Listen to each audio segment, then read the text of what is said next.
Assalamualaikum. Salam sejahtera untuk semua. Jumpa lagi dengan saya Haris di channel Misteri Verhal.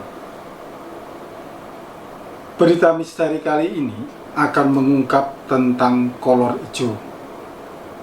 Kolor hijau ini sempat menjadi urban legend di daerah Jabodetabek sejak tahun 2003. Fenomena kolor hijau sendiri bermula dari Desa Cijingkol, Kecamatan Setu, Kabupaten Bekasi, Jawa Barat pada 20 Oktober tahun 2003. Kini, kolor hijau terus berkembang dan menyebar ke berbagai daerah di Indonesia.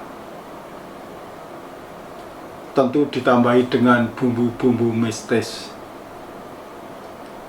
Kejadian serupa terakhir kali terjadi di Desa Karanggintung, Kecamatan Kemeranjen, Banyumas, Jawa Tengah. Pelaku kerap nyelonong masuk ke rumah warga yang memiliki anak perempuan. Teror dilakukan pada malam hari menjelang dini hari. Polisi menyebut pelaku kerap menggunakan kolor hijau saat beraksi. Siapa sebenarnya kolor hijau? Dan ilmu hitam macam apa yang tengah dipelajari oleh kolor hijau? Simak tayangan ini sampai akhir. Dan jangan lupa bagikan kepada teman-teman yang lain. Sebelum saya mengupas tuntas tentang kolor hijau ini, saya ucapkan terima kasih kepada teman-teman semua yang terus mendukung channel Misteri Verhal dengan memberikan komentar, like, dan subscribe. Untuk teman-teman yang baru pertama kali mengunjungi channel ini, segera subscribe dan tekan tanda lonceng agar saat saya mengunggah konten baru, teman-teman mendapatkan notifikasi. Tak lupa saya selalu mendoakan kepada teman-teman semua agar selalu sehat, bahagia, penuh berkah, dan dimudahkan dalam segala urusannya. Amin, amin ya robbal alamin. Seperti yang saya katakan tadi, fenomena kolor hijau ini bermula dari peristiwa perampokan yang disertai dengan kekerasan dan perkosaan yang terjadi di Desa Cijingkol, Kecamatan Setu, Kabupaten Bekasi, Jawa Barat pada 20 Oktober tahun 2003. Saat itu, rumah seorang warga disatroni perampok. Kebetulan, pelaku memasuki rumah korban pada pukul 22.30 hanya memakai kolor hijau. Sang pelaku mengobrak-abrik rumah untuk mencari harta yang bisa diambil. Kejamnya lagi, sang pelaku sempat memperkosa korban yang tak bisa melawan sama sekali. Istri, orang tua, dan anak saya tak bisa teriak, ujar suami korban yang berinisial BA. Apalagi sang pelaku juga sempat menodongkan golok ke leher korban. Yang menarik, hasil rampokan berupa kalung emas 10 gram dan liontin yang diambil dari leher korban ditelan oleh pelaku. Hal itu dilakukan karena pelaku tidak membawa kantong ataupun memakai celana. Ia hanya memakai sempak warna hijau. Dia hanya menggunakan sempak hijau tambah BA. Setelah beraksi, kolor hijau pergi dengan tenang. Pelaku dengan leluasa meninggalkan rumah korban, mengingat lokasi kejadian terletak di daerah terpencil yang jauh dari pemukiman warga. Apalagi saat kejadian, BA juga tidak berada di rumah. Jejak pelaku pun menghilang di kegelapan malam. Kolor Ijo kembali meminta korban pada Kamis 22 Januari tahun 2004. Kali ini Rosadah, seorang ibu rumah tangga berusia saat itu berusia 47 tahun, tinggal di Kampung Bulak, Desa Sarua, Ciputat, Tangerang.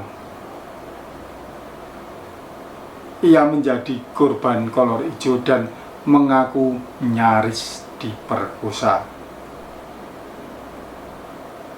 Dalam pengakuannya, Rosadah tengah tidur bersama suami dan seorang anaknya. Tapi pada tengah malam ia terbangun karena merasa ada seseorang yang menindih perutnya. Tapi setelah ia melihat yang menindih itu ternyata bukan suaminya. Awalnya saya nggak berasa, sadar-sadar saya sudah berasa panas dan baju sudah compang-camping, ujar Rosadah. Saat itu baju dan branya sudah sobek-sobek.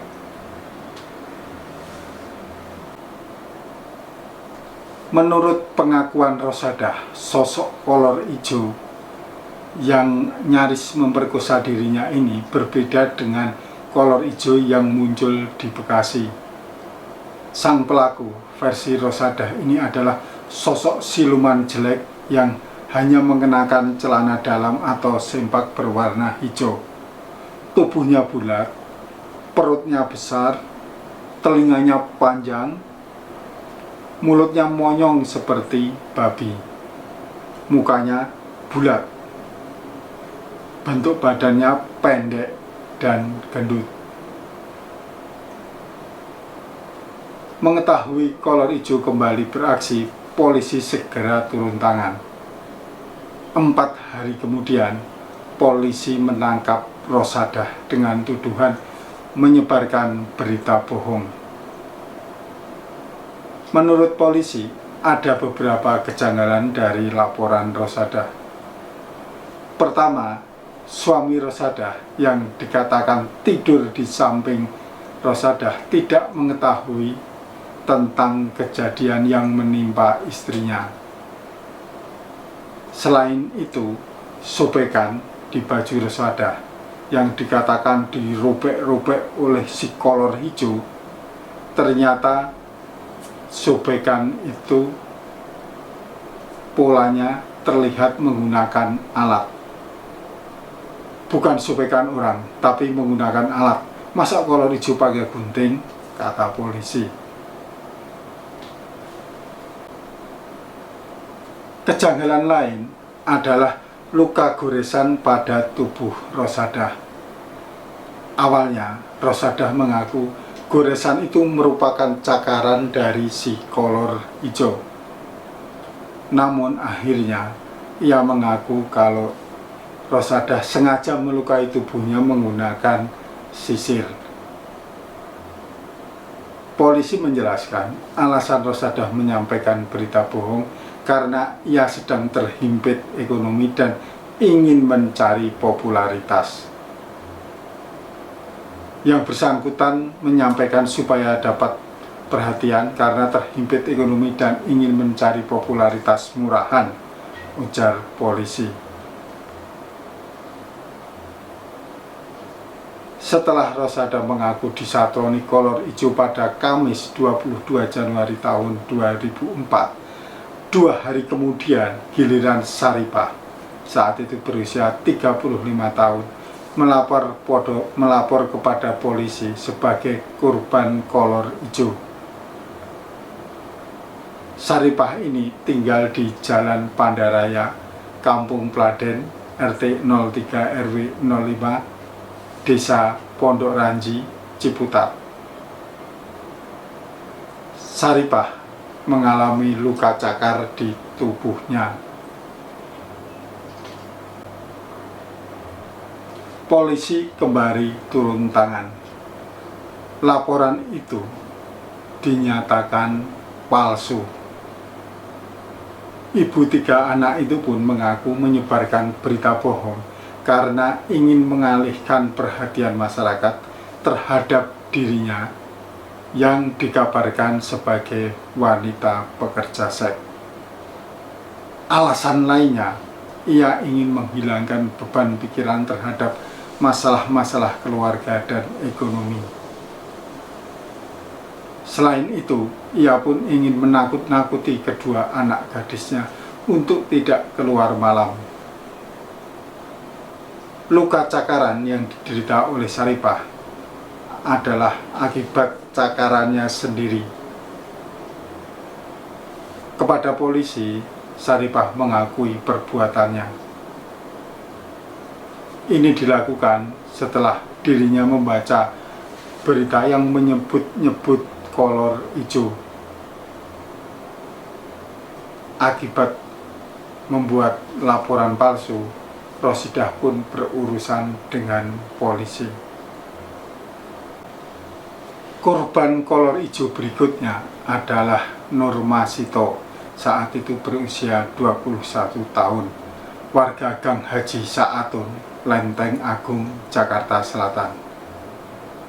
Pada Minggu 25 Januari tahun 2004, ia melapor ke polisi. Bajunya sobek dan lengannya mengalami luka gores. 7 goresan di tangan kanan dan tangan kirinya terdapat 3 goresan. Katanya semua itu akibat ulah kolor hijau yang ingin memperkosanya. Namun setelah diperiksa, ibu 1 anak ini mengakui hanya berbohong untuk menarik perhatian suaminya. Ia kesal karena sang suami sudah sebulan tidak bekerja. Saat itu, Nurma sengaja menyilet tangannya sendiri. Begitu juga dengan bajunya yang robek. Itu semua diceritakan kepada suaminya sebagai perbuatan si kolor hijau. Tapi warga dan keluarga mengira Nurma benar-benar menjadi korban kolor hijau sehingga mereka melaporkan ke Polsek Jagakarsa. Sama seperti Rosadah dan Saripah, Nurma dikenai tuduhan melanggar pasal 220 Kitab Undang-Undang Hukum Pidana, yaitu memberikan keterangan palsu dengan ancaman hukuman 1 tahun 4 bulan. 3 kali berturut-turut menerima laporan palsu soal kolor hijau, polisi sempat tak percaya dengan isu tersebut. Kejadian pertama yang muncul di Kampung Cibuntu, Cibitung, Bekasi merupakan kasus pencurian biasa. Polisi tidak tahu bagaimana masyarakat bisa menyebut pelakunya adalah kolor hijau. Sementara kasus kedua yang terjadi di Kelurahan Mintaragen, Bekasi merupakan kasus kriminal pencurian dengan kekerasan disertai perkosaan. Pelaku sudah ditangkap dan yang jelas bukan kolor hijau. Anggapan polisi yang menduga kolor hijau hanya tokoh imajinasi tak seluruhnya benar. Terbukti pada 30 April tahun 2014, Polres Probolinggo, Jawa Timur berhasil menangkap Bu Asir Nur Khotib. Usia saat ditangkap itu 50 tahun.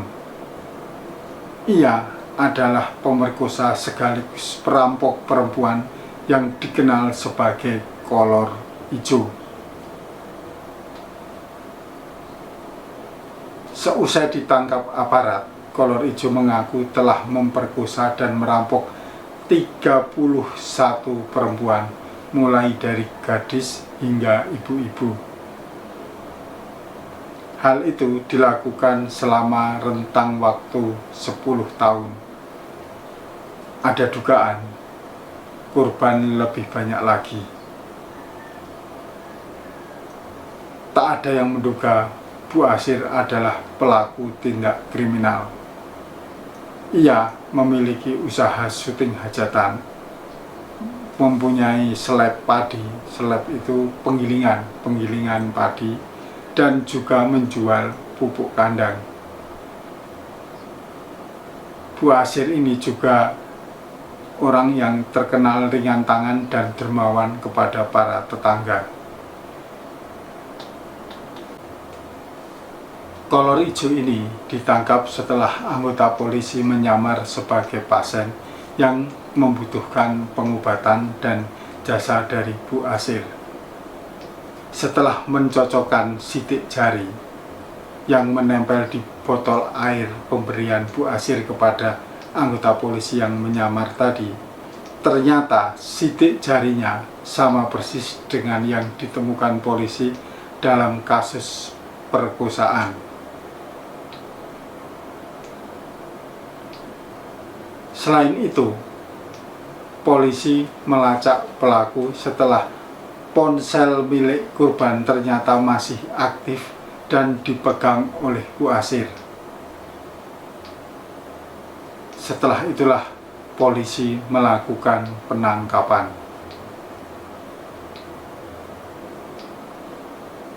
Bu Asir Nur Kotip sendiri adalah warga desa Poh Sangit Lor, Wonomerto, Kabupaten Probolinggo, Jawa Timur.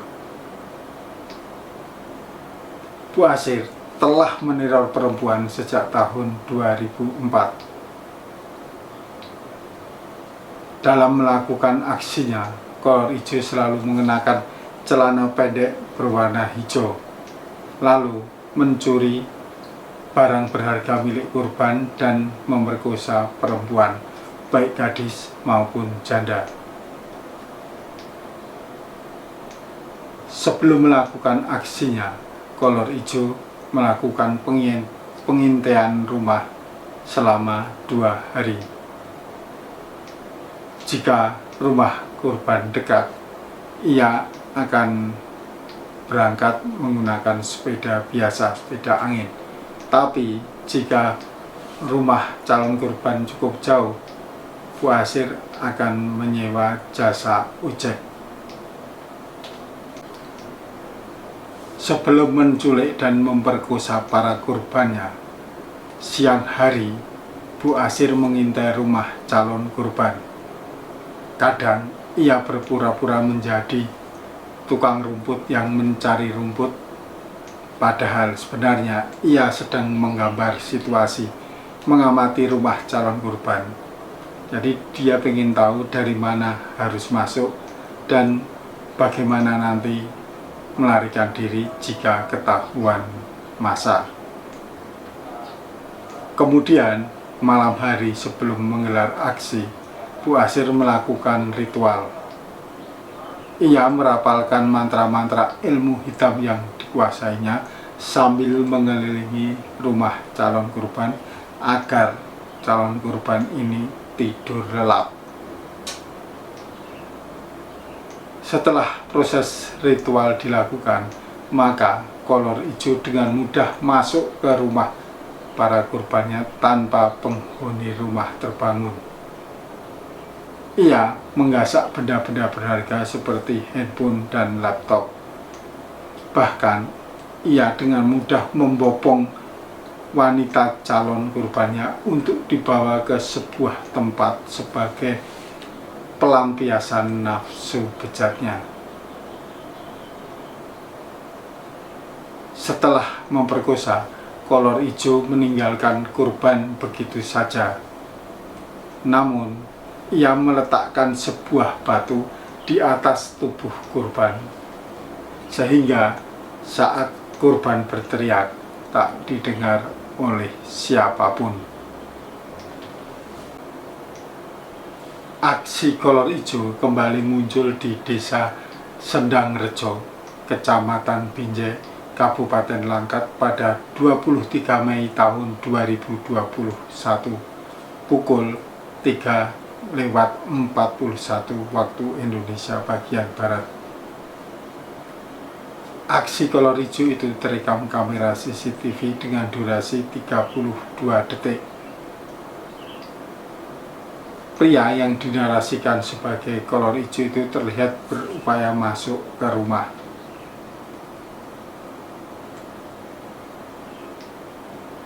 Polisi berhasil menangkap pria yang diduga berperan sebagai kolor hijau.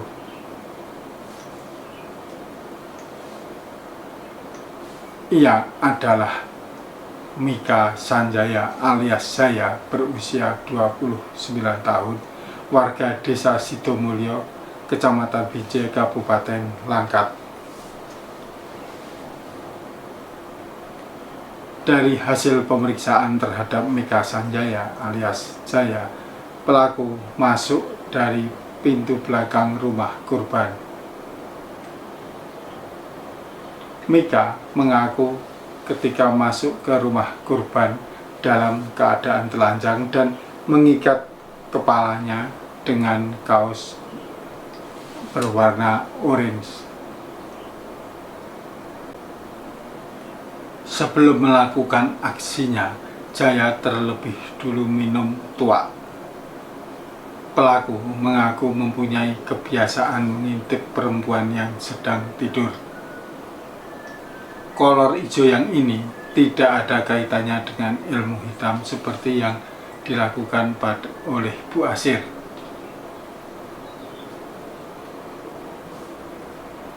Kolor hijau kembali beraksi pada awal November tahun 2022. Kali ini kejadiannya di Desa Karanggintung, Kecamatan Kemeranjen, Kabupaten Banyumas, Jawa Tengah. Rekaman CCTV diduga aksi kolor hijau beredar di media sosial. Video tersebut memperlihatkan aktivitas seorang mengintai rumah warga sekitar pukul 00.59 waktu Indonesia bagian Barat.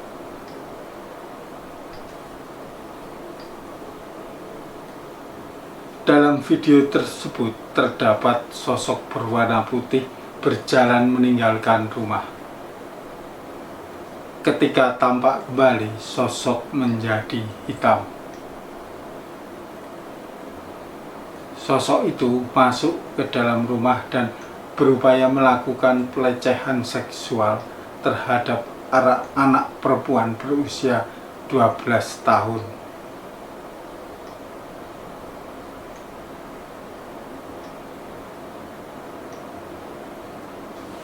Karena ketahuan publik, maksudnya karena ketahuan pemilik rumah, kolor hijau pun kabur tanpa bisa melecehkan sang putri. Pada 8 November tahun 2022, polisi berhasil membekuk terduga kolor hijau. Pelaku diketahui bernama Sutiman, berusia 31 tahun. Ternyata ia merupakan orang dengan gangguan jiwa atau ODGJ.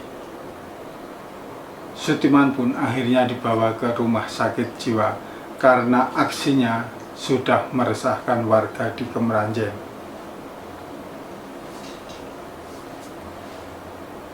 Dari sekian peristiwa yang terkait dengan kolor hijau itu membuktikan jika kolor hijau itu memang ada. Ada penjahat yang menggunakan ilmu hitam untuk melakukan tindakan kriminal. Namun,